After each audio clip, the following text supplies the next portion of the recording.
స్వర్ణోదయ దీప్తిం అఖిల భువన చైతన్య ప్రసారం. నమస్కారం, మన ధర్మం కార్యక్రమానికి స్వాగతం. ఇవాళ మన ధర్మం కార్యక్రమంలో మన ధర్మ సందేహాలను నివృత్తి చేసేందుకు మనతో పాటు ఉన్నారు ప్రముఖ ఆధ్యాత్మికవేత్త, ధర్మశాస్త్ర నిపుణులు, మనందరికీ సుపరిచితులైనటువంటి ఆచార్య కాకునూరి సూర్యనారాయణమూర్తి గారు. గురుగారు నమస్కారం. నమస్కారం అమ్మా.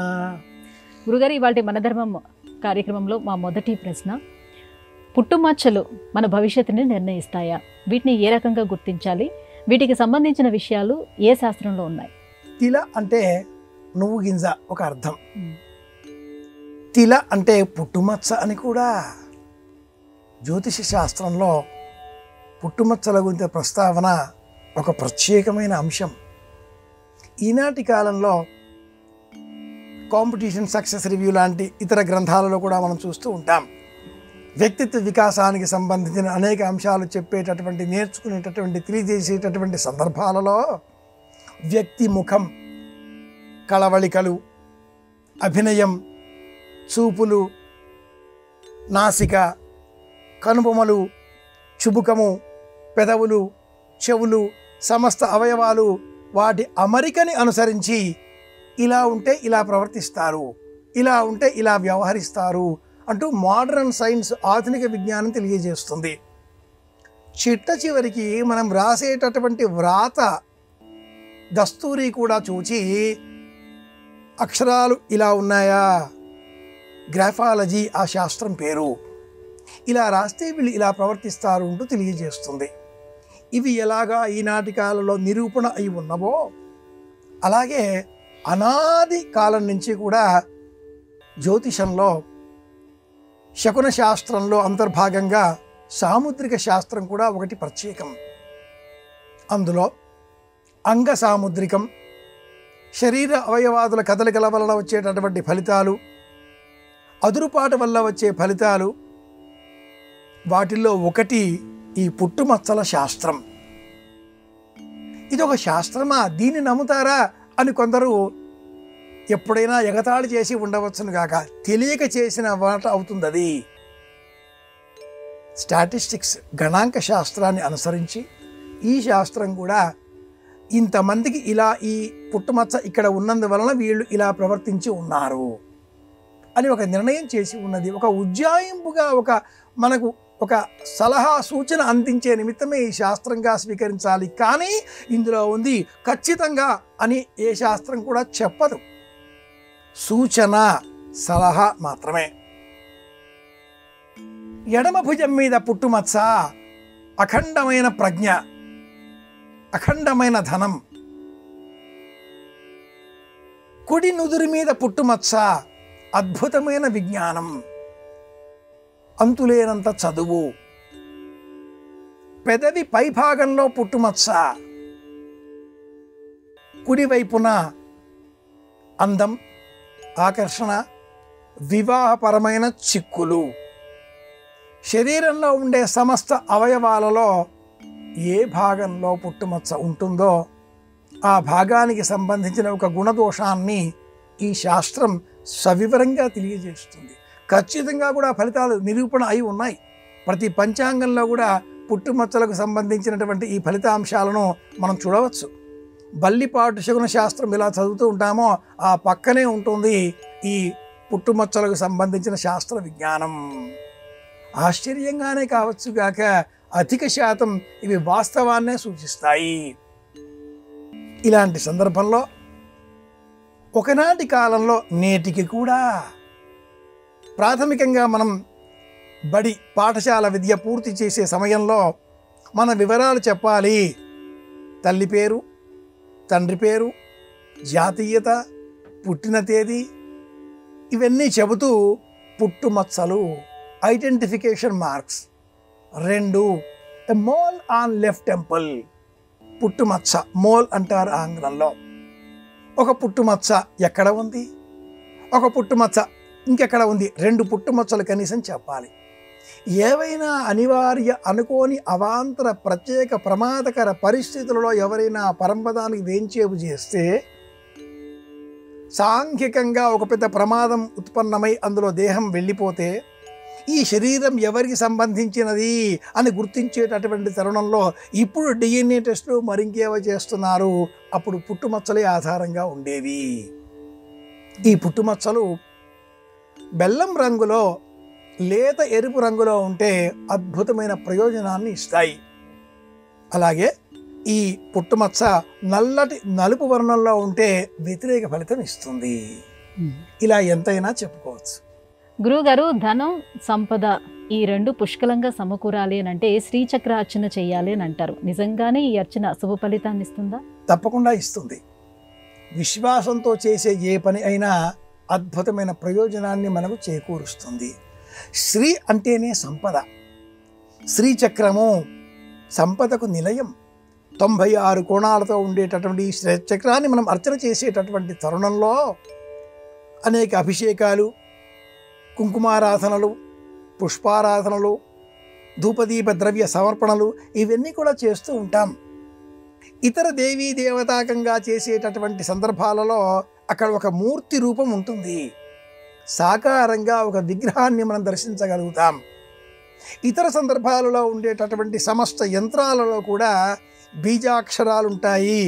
ఒక్క శ్రీచక్రంలోనే ఏ అక్షరము కనపడదు, ఏ దేవతామూర్తికి రూపం ఉండదు. కేవలం 45, 52, 78, 90 డిగ్రీల ప్రమాణంలో ఉండేటటువంటి త్రికోణాకార రూపాలతో 96 కోణాలతో 5 ఊర్ధ్వంగాను 4 అధోముఖంగాను లేక 4 అధోముఖంగా 5 ఊర్ధ్వంగా ఇలా వ్యతిరేకంగా 2 విధాలుగా కూడా మనం సమయ వామము సమయ దక్షిణము అనే పద్ధతులలో ఈ శ్రీచక్రాన్ని దర్శించగలుగుతాం. ఒక విధంగా ఇంటికి సంబంధించి 230 వాల్ట్స్ విద్యుత్తు కావాలి, కానీ 5000 వాల్ట్లకి పైగా ఉండేటటువంటి ఈ శ్రీచక్రం అనంతమైనటువంటి కాంతిని, అనంతమైనటువంటి శక్తిని కలిగి ఉంటుంది. శ్రీచక్రార్చన చేసినట్లయితే తప్పక శ్రీ విద్య ఫలితంగా సమస్త సంపదలు మనకు లభిస్తాయి. కానీ అనేక నియమాలు పాటించాలి. ఏది అంటే అది తినకూడదు, ఎక్కడ అంటే అక్కడ మనం నిద్రించకూడదు, ఏది వస్తే అది మాట్లాడకూడదు. సమయాన్ని పాటించి నియమానికి లోపం రాకుండా త్రికాలములలో కనీసం ద్వికాలములలో ఉదయం సాయంత్రం ఈ శ్రీచక్రాన్ని అర్చన చెయ్యాలి. దీపారాధన, ధూపము, నైవేద్యము తప్పనిసరి, కుంకుమారాధన తప్పనిసరి. సాధకుడు వాంగ్ నియమం కలిగి ఉండాలి, ప్రయోజనం చేకూరుతుంది. గురువుగారు, జమ్మి చెట్టును సంపదకు ప్రతిరూపంగా చెప్తారు. అటువంటి జమ్మి చెట్టును ఇంట్లో పెంచుకోకూడదా? జమ్మి చెట్టు కదేంటి? మహాభారతంలో ఈ శమీ వృక్షం, జమ్మి చెట్టు ప్రస్తావన విరాట పర్వంలో ఆద్యంతాలలో మనం చూడవచ్చు. ప్రారంభంలో పర్యాయ నామాలు ధరించిన జయత్సేనుడు, జయద్వలుడు అలా జయనామంతో 5 పేర్లు పెట్టుకుంటారు. లౌకికంగా కంకుభట్టు, వలలుడు, బృహన్నల, తంత్రీపాలుడు, దామగ్రంథి ఇలాంటి పేర్లు పెట్టుకొని ప్రశస్తమైన వారి ఆయుధాలు ఎవరి వద్ద ఉంచాలి, ఎక్కడ దాచిపెట్టాలి? విరాట్ రాజ్యానికి విచ్చేశారు, పొలిమేరలలో ఉన్నారు.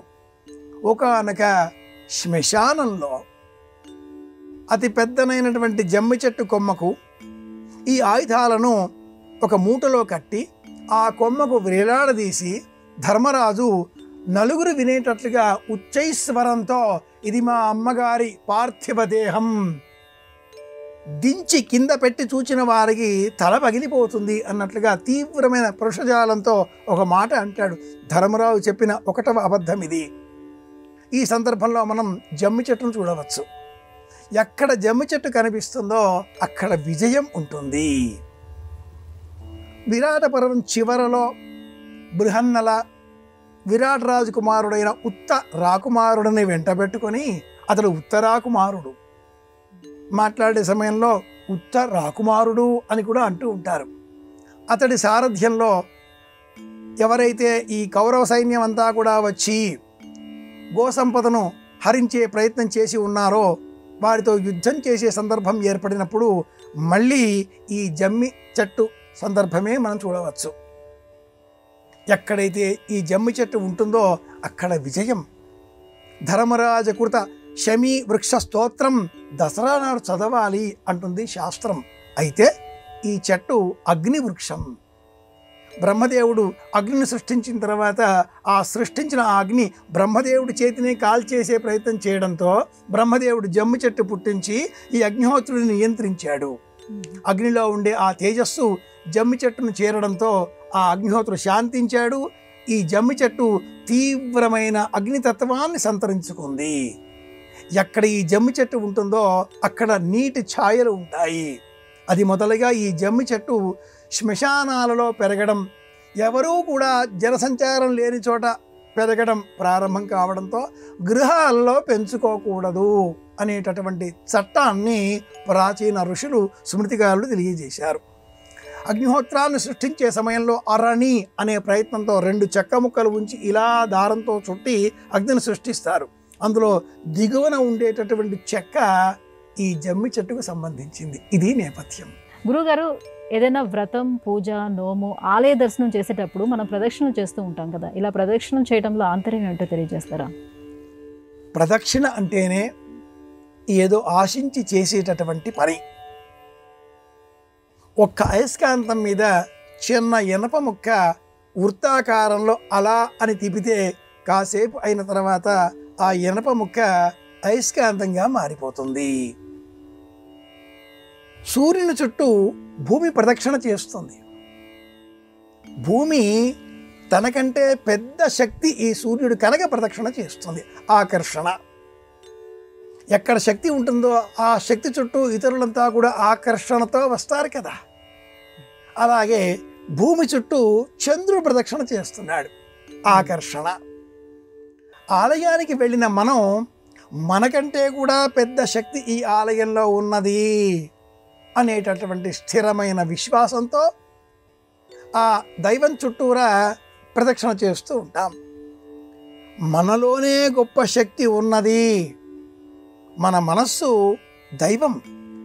ఈ జ్ఞానం కలవారు చేసేటటువంటి ప్రదక్షిణ ఆత్మ ప్రదక్షిణ. ప్రాగారభ్య దక్షిణేన వర్తనం. తూర్పున నిలబడి పడమర వైపుగా ఉండే ఆ దైవాన్ని తూర్పుముఖంగా ఉన్నట్లుగా చూచి మనం మన ఎడమ చేతి వైపుగా నడక ప్రారంభిస్తాం. తూర్పు, ఆగ్నేయం, దక్షిణం, నైరుతి, పడమర, వాయువ్యం, ఉత్తరం, ఈశాన్యం ఇలా పూర్తి చేస్తాం. ఇలా తిరగడం ప్రదక్షిణ అనుకున్నప్పుడు కనీసంగా సమస్త ఆలయాలకు 3 ప్రదక్షిణలు కనీసం మనం చెయ్యాలి. సత్వ రజస్తమో గుణాలకు ఈ ప్రదక్షిణలు ప్రతీక. గత జన్మము, వర్తమాన జన్మము, భవిష్యత్ జన్మమునకు కూడా ఈ 3 ప్రదక్షిణలు ప్రతీక. నవగ్రహ మంటపానికి 9, రావి చెట్టు, వేప చెట్టు కలిపి ఉండగా ఆ చోట చేసేటట్లయితే 27 ప్రదక్షిణలు చేయాలి. జమ్మి చెట్టుకు 108 చేయాలి. ఇవన్నీ కూడా తర్వాతి కాలంలో అనేకులు ఇలా పెంచుకుంటూ వెళుతూ ఉండేటటువంటి నేపథ్యంలో సంతాన క్షేమం కోరేటటువంటి వారు రాగి చెట్టు, వేప చెట్టు కలిపిన చోట ప్రదక్షిణ చేస్తారు. ఆ చెట్టు వల్ల లభించే గాలి వీరిలో సానుకూల దృక్పథాన్ని పెంచుతుంది. ఆశావహ దృక్పథాన్ని కూడా పెంపొందిస్తుంది. కనుక ప్రదక్షిణలు ఎప్పుడూ మంచివే. ప్రదక్షిణ చేసే సమయంలో మౌనంగా ఉండాలి, నెమ్మదిగా నడవాలి, పరిగెత్తకూడదు, పక్క చూపులు చూడకూడదు, తల వంచుకొని పాదాల మీద మాత్రమే దృష్టి పెట్టాలి. మంత్రాన్ని మనసులో జపం చేస్తూ నెమ్మదిగా నడవాలి. 2 చేతులలో కూడా జపమాల, పుష్పములు పట్టుకోవాలి. లేని ఎడల 2 చేతులు జోడించి పట్టుకోవాలి. అంతేగాని వాకింగ్కు పోయినట్లుగా వెళ్ళకూడదు. నేటి కాలంలో కొందరు వాకింగ్ అన్న పేరిట పూర్వకాలంలో ఋషులు ప్రదక్షిణాలు చేయాలి అని చెప్పేవారండి అని కూడా చెబుతూ ఉంటారు. ఆధ్యాత్మికపరమైన ఆలోచన వేరు, దైహికపరమైన ఆధునిక దృష్టి వేరు. వాకింగ్ చేసే సమయంలో ఆ అడుగులు వేయాలి, అలాగే చేతులు బాగా దూరంగా ఊపాలి, సైనికుల వలె మనం నడవాలి. ఇందువలన ఆరోగ్యం చేకూరుతుంది. దీనికి పూర్తి వ్యతిరేకం ప్రదక్షిణ చేసే విధానం. నెమ్మదిగా నడవాలి, అడుగు వేసి నడవాలి. ఇది నేపథ్యం. గురువుగారు, కాకి పెంపుడు పక్షి కాదు, కానీ కాకికి మానవ జీవితానికి దగ్గర అనుబంధం ఉంది. ఈ కాకి ప్రస్తావన మన పురాణాలలో ఎక్కడైనా ఉందా? అనేక పురాణాలలో మనం కాకి ప్రస్తావన చూడవచ్చు. ఇతిహాసం అనగానే రామాయణ భారతాలు రెండింటిలో కూడా కాకి స్మరణ ఉంటుంది. కాకాసురైకనైన హరల్లీలాస్తధారిణే నమో భక్తైక వేద్యాయ రామాయ పన్నివారిణే. సీతాదేవిని ఒక కాకి బాధించిన నేపథ్యంలో రాముడు గడ్డి పరక తీసి బ్రహ్మాస్త్రంగా మంత్రించి కాకి పైన విసరగా ఆ కాకి చివరకు రాముడిని ఆశ్రయించడంతో ఒక కన్ను పోగొట్టుకున్న తర్వాత విడుదల కలిగింది అని రామాయణ గాథ. రాముడు ఆంజనేయ స్వామి వారికి ఈ వృత్తాంతం చెప్పి రాక్షస మాయకు సంబంధించిన వాడివి నీవు కావు అని ఈ వృత్తాంతం చెబితే సీత గ్రహిస్తుంది అంటాడు. ఎందుకంటే ఈ కథ సీతారాములకు మాత్రమే తెలిసిన ఏకాంతవాసంలో ఉన్న సందర్భం. మహాభారతంలో శల్యుడు కర్ణుడికి నీవు ఎందుకు ఉపయోగం లేనటువంటి వాడివి, నీవు రాజరిక దుస్తులలో ఉన్నటువంటి సేవకా స్వరూపం కలవాడివి అని చెప్పే విధంగా కాకి హంస అనేటటువంటి పోలిక చెప్పే కాకీయోపాఖ్యానం వృత్తాంతం చెప్పి బాగా ఎంగిలి తిని శరీరాన్ని పెంచుకున్న కాకి ఎటువంటిదో కౌరవుల ఎంగిలి తిన్న నీవు అటువంటి వాడివి అనేటట్లుగా కూడా మనకు మహాభారతం వివరిస్తుంది. రావణుడు ఉత్తర రామాయణంలో ఉండే కథలను పరిశీలించినట్లయితే రావణుడు దిక్పాలకులపైన యుద్ధానికి వెళ్ళినప్పుడు యముడు కాకి రూపం ధరించి పరిగెత్తి పారిపోయాడు. రావణుడు తిరిగి వెళ్ళిపోయిన తర్వాత తిరిగి తన రూపం తాను పొందిన ఆ యమధర్మరాజు కాకికి కృతజ్ఞతాపూర్వకంగా నీ రూపం ధరించి నేను కొంత మేలు పొంది ఉన్నాను కనుక ఇకపైన గతించిన పితరులు ఎవరైనా కూడా వారికి సంబంధించిన పిండ ప్రదానాలు చేసే సమయంలో వాటిని నీవు స్వీకరించినట్లయితే ఆ గతించిన పితరులకు కొంత పుణ్యఫలం సమకూరుతుంది. ఇలాంటి వరాన్ని ఆ కాకికి యమధర్మరాజు అందించినట్లుగా కంకంటి పాపరాజు ఉత్తర రామాయణం కూడా వివరిస్తుంది. ఇలాంటి ఈ కాకి ఒకనాటి కాలంలో ఇంటికి వార్తాహరుడుగా పనిచేసేది. ఎవరు వస్తున్నారు ఎవరు వెళుతున్నారు అని తెలియని కాలంలో ఇంటిపైన కాకి వాలితే బంధువులు వస్తున్నారు అంటూ శకున శాస్త్రం చెబుతుంది. వచ్చిన బంధువులు ఎప్పుడు వెళ్ళిపోతారు అంటే మీ అమ్మ అరిస్తే వెళ్ళిపోతారు అంటూ యజమాని సమాధానము ఇచ్చేటటువంటి వాడు. కాకి అరిస్తే బంధువులు వస్తారు. ప్రయాణం అయి వెళుతున్న సమయంలో ఒక కాకి ఎదురుగా వస్తే అపశకునం, 2 కాకులు వస్తే శుభశకునం. కాకి అలా వచ్చి రెక్కలు తీర్చి కొమ్మ పైన నిలుచుంటే శుభం, అది కా కా కా అని అరుస్తూ ఉంటే అశుభం. ఇలా జ్యోతిషంలో శకున శాస్త్రం చెబుతుంది. అన్నభేది తిని ఒక కాకి మరణిస్తే మిగతా కాకులన్నీ కలిసి కాకి గోల చేస్తాయి అని మనకు సైన్స్ కూడా చెబుతుంది.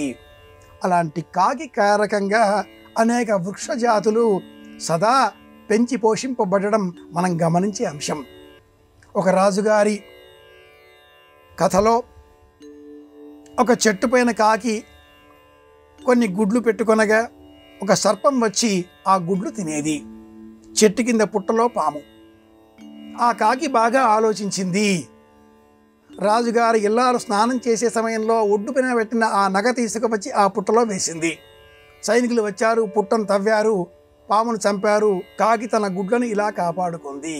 కాకోలూకియం అన్న పేరిట పంచతంత్ర కథలలో ఒక కథ ఇది. ఏక కవ్వా ప్యాసా థా జగమే తోడా పానీ థా, కవ్వా లాయా కంకర్ పానీ ఆయా ఊపర్, కవ్వా పియా పానీ హోగే కహానీ. ఇలాంటి నీతి కథలతో కూడా కాకి స్మరణ చేస్తూ పిల్లలకు మంచి పాఠం చెప్పేటటువంటి వారు పూర్వకాలపు విద్య ఏమంటారు ఉపన్యాసకులు, ఉపాధ్యాయులు. ఇది కాకి కథ, కాకి గోల. గురువుగారు, గోళ్ళు కొరకడం అనేది మంచి లక్షణం కాదు, అది మనందరికీ తెలిసినటువంటి విషయమే. అయితే ఎవరైతే ఇలా గోళ్ళు కొరుకుతారో వారింట దరిద్ర దేవత తాండవం చేస్తుందని అంటారు. ఇది ఎంతవరకు వాస్తవం? ఖచ్చితంగా 100% ఇది నిజం. ఎలా అంటే ఇలా గోళ్ళు కొరికితే అలా దరిద్రం ఇంట్లోకి వచ్చేస్తుందా? గోళ్ళు కొరకడం బైటింగ్ అంటారు, నెయిల్ బైటింగ్ అంటూ ఉంటారు. గోళ్ళలోన అంతా డర్టీ, మురికి, చెత్త చేరుతుంది. రాక్షసుల రూపాలను వర్ణించేటప్పుడు ఇలా చూపిస్తారు. గోళ్ళు పెరిగినట్లుగా చూస్తాం మనం. గోళ్ళు పెంచుకున్నారు, రాక్షసులే పెంచుకుంటారు. కాళ్ళకైనా చేతులకైనా గోళ్ళతో రక్కేది వాళ్ళే. ఇలాంటి నేపథ్యంలో చనిపోయిన తర్వాత కూడా మన శరీరంలో పెరిగేటటువంటి అణువులు గోళ్ళు, కేశములు, జుత్తు, ఇవి మృత కణములు అయినా పెరుగుతూ ఉంటాయి. కాబట్టి రోగకారకములు. మాట్లాడడం ఒక శక్తి, పని సాధించడం ఒక శక్తి. పని సాధించేటటువంటి శక్తియుక్తులు లేనటువంటి వారు భయంతో, నిస్సహాయతతో, విశ్వాసం లేక గోళ్ళు కొరుకుతూ ఇప్పుడు అది అంటూ ఉంటారు. కాలహరణం అవుతుంది. చేయవలసిన పని సకాలంలో చేయకపోవడంతో ప్రయోజనం నష్టపోతారు. డబ్బు రావాల్సింది రాకుండా పోతుంది.